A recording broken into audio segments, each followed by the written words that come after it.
Ang dami kasing alam ni Sanford eh. Matt Crispy. Sora. Matt Crispy. Sora. Remind ko lang, magaling. Umabot pa tayo sa puntong lumaspik. Yung Sora. Kahapon, umabot sa puntong lumalaspik ng Claude. Oo. Ngayon, yung Sora. Umabot. From being so contented doon sa Mahirap eh. umpisa, ngayon nasa dulo. Diba? Ito yung mga nakikita natin na ang bilis nga mag-shift.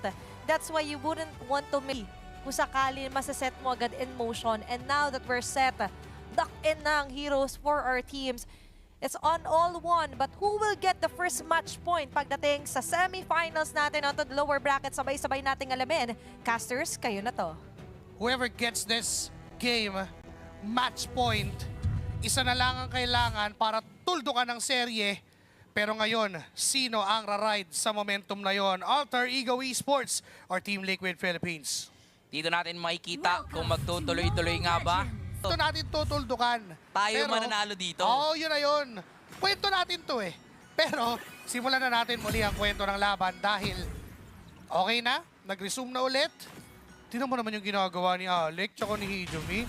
Pinapahirapan si JP pero lumaban na ang Hilda ni Daddy JP. Ay! Napa-flicker out! Masakit din naman talaga. Masakit. Naman din talaga ang isang Zushin sa early game. Pero masyadong mainit si Arfi. Nakikipagbarilan against Oheb. And parang ano din, no? With this Granger, nanigurado din ang Liquid na para sa late game meron silang pang-insurance. Kasi Oo. mahirap na eh. Nakaklod na yung kalaban, tas tayo, di tayo magma-marksman. Delix yun pagka umabot na late game. Kaya sumabay ang Team Liquid sa gustong maging galaw, gustong plano ng Alter Ego. Diyan din naman si Carlito, naka-assassin emblem by the way. Hindi ito yung mga naka-fighter na magsusustain. Ang plano ni Carlito, pumatay. Ito ang bagong version ng Carl Tusok. Ayan na yung sasakyan natin. Kung kanina, puro tayo jeep, ambulansya, Kalesa. ataw kalesa. Hindi, kabayo lang pala. Wala. Depende sa kanya. Kung may trip niyang isama, kaso hindi pwede. Hindi pwede, isa lang yun eh. Hindi pwede. Siya lang yung makakasakay dito. Pero for Alter Ego, kailangan din nilang maipanalo yung early game dito. Kasi kung hindi, wala. Parang magtutuloy-tuloy na yung momentum na meron tayo. Since for Liquid, baka makita ulit natin yung chaotic system na meron. Pero si Sanford na naman yung bibigyan. Natalunan, napakagandang petrify play mula kay Nino. Pero here comes the counter engage. Yasuki's gonna go down. Tumakbo yung kabayo kasi may nakitang dragon. Sabay baba dun sa lupa pero buhay pa rin si Carlito. Sabay pailaw mula kay Hijumi. Flicker out. Sanji. At sa itaas ay tila ba lumalamang ng bahagya itong si Arfi. Babalik tayo doon sa turtle na wala pang nakakasecure. Okay. Kanina, pwedeng simulan na yung turtle pero ang naging plano ni Yasuki, bigyan si Sanford. Inagpor. Kaso nabigyan din naman siya ni Carlito. Ngayon, hawak ng Team Liquid Philippines yung posisyon sa turtle. Nakikipag-harapan si Alex. Si Hijumi, pinuntahan na ni JP ni Sanford. Pero di ba nagka-transform Sanford? Sanji nga lang, lone health. Nakita siya doon. Itong si Nino, pero babagsak din naman si Nino kapalit Yasuki! ni Sanji. At ngayon ay babagsak na rin ang retribution holder dito ng Alter Ego. Sabay, Team Liquid ay makakasecure na ng turtle. Blazing duet mula kay Arfi. Mula sa itaas na dito siya sa may bandang ibaba. Makakasecure din ng kill. Raging Sandstorm palayo si Alex. Sabay dasal pero inahabol ni Carl TZ. Buhay pa din naman. So lamang pa rin dun sa palitan na yon ng Alter Ego. Pero for Liquid kasi, meron tayong turtle. Hawak nila yung objective. Si RP, nakita natin mag-blazing duet sa sa mga palakat, saka mga butete doon sa river. Tapos nagalit na naman si Carlito, tinawag si Barbiel. Yun nga lang, medyo masakit din talaga ang isang Yuzong. So lalamang pa rin si Nino on the 2 versus 1. Yun ang gusto ng isang Yuzong eh. Maraming kalaban para yung base bumabalik talaga. Para maraming kabitan ng Ja Essence at bumalik-balik yung buhay. Getting that damage done to Sanford. 0-2 na naman ang Apex Predator. Binubugbog na naman ang Alter Ego. Pero parang it's all part of the plan eh. Para sa kanya, pinuhat dito, Sanji. Nakita at pinuburst down, pinailawan pero tinawag na ang nagwawalang Barbiel ni Carlito. Mukhang kailangan tumakbo ng Alter Ego sa ngayon kasi ito na si JP.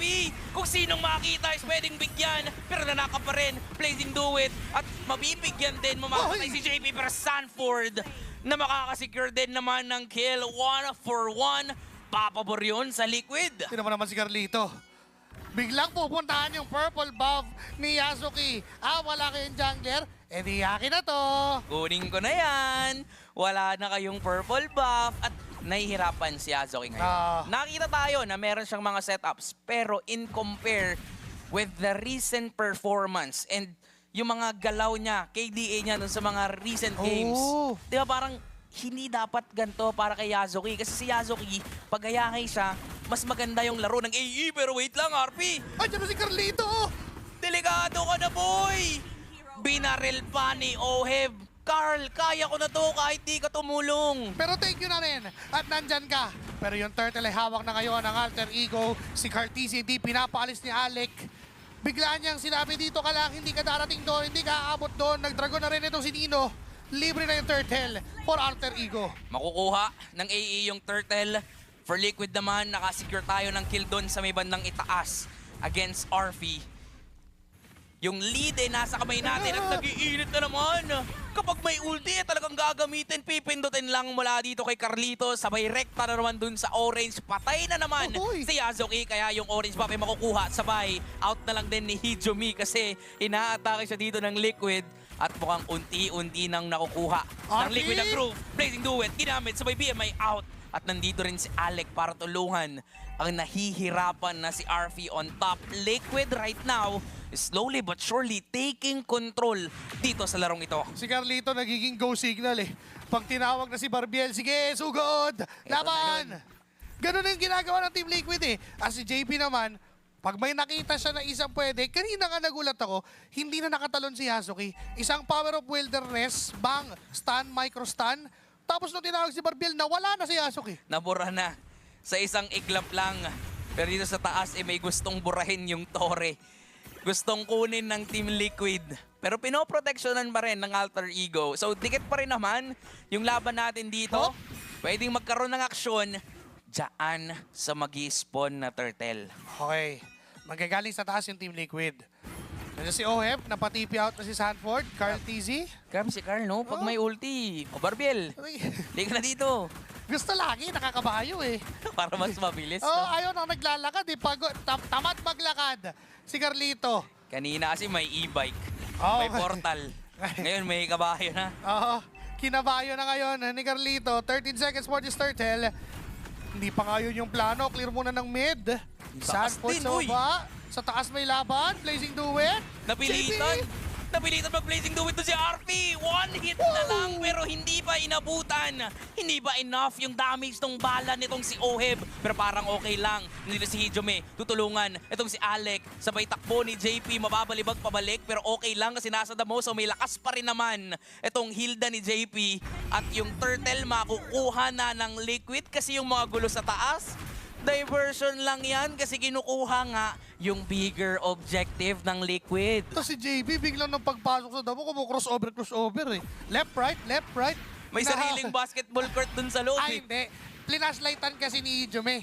So sumayaw. Tama. In-spotlightan eh. Sige, sayaw tayo dito sa damo. Kaso nga lang nakita, Crimson Beacon mula kay Hijime. Nakita si Oheb doon at mababurst down. Pero nandito rin si Nino with that Black Dragon form. Nakita Sanji sa likuran. JP will go down. Pero si Carl, TZ, nandito na para isa-isahing patumbahin ang alter ego. Makasecure ng pangalawa. Gusto pang tumatlo. Mukhang aapat pa nga. Gusto pa kang makamaniac. Nandito na rin naman si Sanford. Nag-flicker in pa. Hahabol pa kay Nino. At mukhang kakayanin yata kasi nandito na si Barbiel. Pero nanakaw ni Sanford pero okay na yun. Magkaibigan naman tayo. Ang mahalaga, ubos ang 5 miyembro ng alter ego. Sige, maghasi kayo ng lagim dun sa likod. Pero hawak ko rin yung likod nyo. Sabi ni Carlito, ako na ang bahala. 6:04 para sa GOAT. Hindi pa siya namamatay. Yung akala nating delikado na yung buhay niya, biglang bumalik lahat. Biglang siya pa yung nakakapatay. Ngayon ang Team Liquid. 4K, 3.8K gold lead. Mataba masyado tong si Oheb at si Carlito para mabigyan ng mga damage items sa kailangan nila para magbigay ng damage sa alter ego. 30 seconds bago magka-lord. Hawak pa rin natin yung lamang 4.6K na yan. Grabe no, unti-unti talagang lumalaki ang lead na si JP. Ganun pa rin ang gagawin. Isusubsob ang muka sa kalaban. Sanford, pasok, cloud form. Nakita si Hijome pero matatalon na siya ni Yasuke. Sabay, lapag na rin ng real world manipulation. Yung clone, yung mapapatay. Pero nandito magkahabol na naman ang alter ego dun sa likuran. Blazing Duet mula kay RP Ayan na si Carl! Pero ito na si Carlito na nakasakay kay Barbiel. Pero mananock up, mababalibag siya dito. Mukhang delikado, pero laban pa rin. Godlike na siya. 1 versus 4, buhay pa rin. Pero mabibigyan kasi ang dami niyang kalaban. Wipe out secured para sa AE. Pwede yata silang mag-lord. Pwede naman, pero low on HP to si Yasuke. Mabubuhay na si Sanford, Sanji, and JP. OHIP 7 seconds in. At madedelay ng onte dahil Ayaw nga niya. low HP itong si Yasuke. Hindi sila nag-risk na kumuha nung Lord na yon. Looking at this replay, masyado pang malayo si Car kaya naging call ng alter ego, puwalag na. Napupwersa si Sanji at si Ovi na tumakbo. Good blazing duet mula dito kay RP. Kaya nung mag-isa na lang si Girl TZ, kahit pa mag-isa siya, nakakuha pa siya ng dalawa, kahit pa paano na-mitigate yung kalamangan na pwedeng makuha ng side ng alter ego doon. Kasi kung hindi nakadalawa dun si Carl, for sure nakuha na ng AE yung lord na ito. At pwedeng magpahirap talaga kay Carl yung pailaw nitong si Hijome. Yung spotlight ni Hijome, parang yun yung magpapahirap sa kanya. Kaya siya yung naging target dito ni Carl. Tinawag si Barbiel. Pero kakalma muna ng bahagya. Kasi napalayo niya na doon. Itong si Hijome, labanan sa Lord ang pwede nating makita dito. Nakaready naman ang Alter Ego Esports. 5 miyembro yung nandyan. Hijome, pinapahirapan si JP, binubuhat-buhat. Nandyan din si Nino, Dragon Tail. Pero hindi naman itutuloy yung combo. 13K in 10K.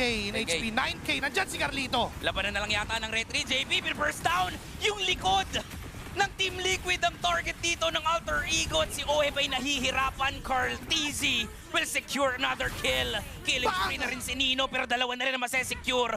Nitong si Carl make it 3. Si Nino'y tumatakbo. Siya na lang kasi mag-isa dito sa Alter Ego. Nino, takbo!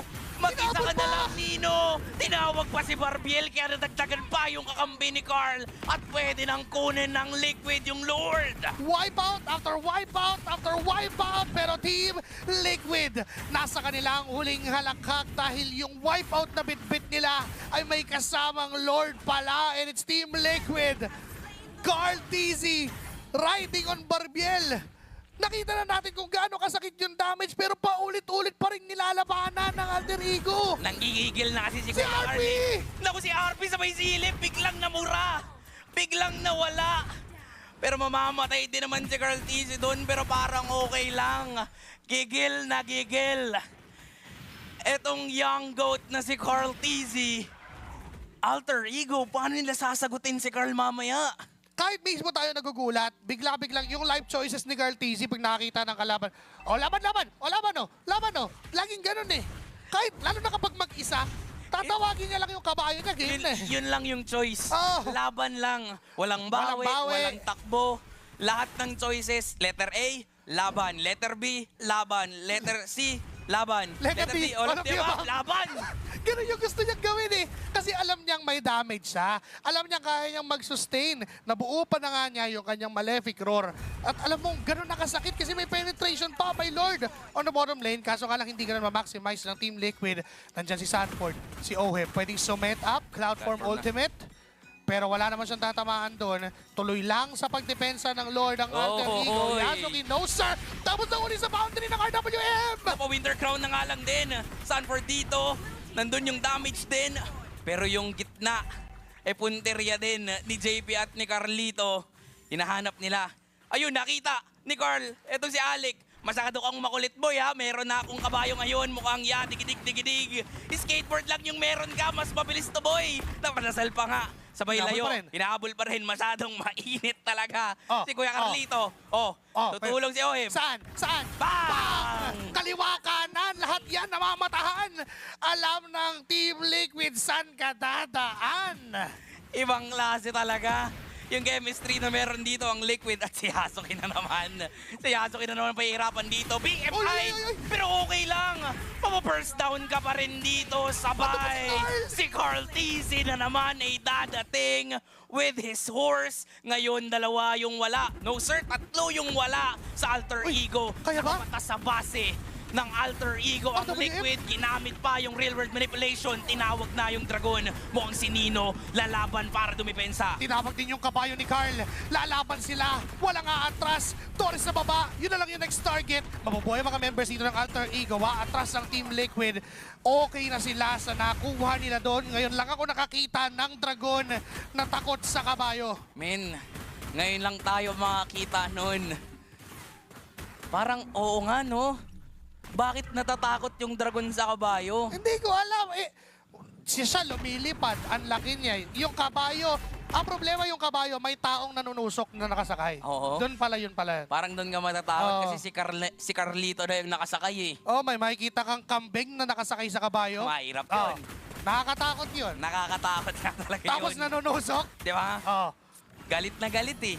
Nakita yung stats kanina, kami daw yung naglaglag sa Alter Ego ng M2. 2-1. 2-1 daw yun.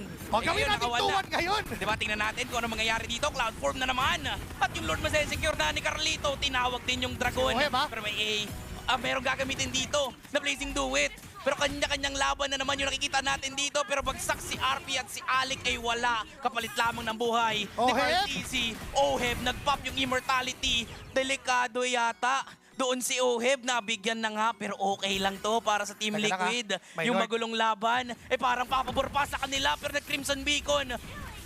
Papasok, pero ang kinahinatnan, kamatayan ni Hijome. Si Nino na lang mag-isa. Si Nino na lang ang dedepensa. Mukhang siya yung kailangan ng ambulansya kasi rumaraga sana ang Team Liquid. Wala nang pake sa dedepensa. Focus na sa goal.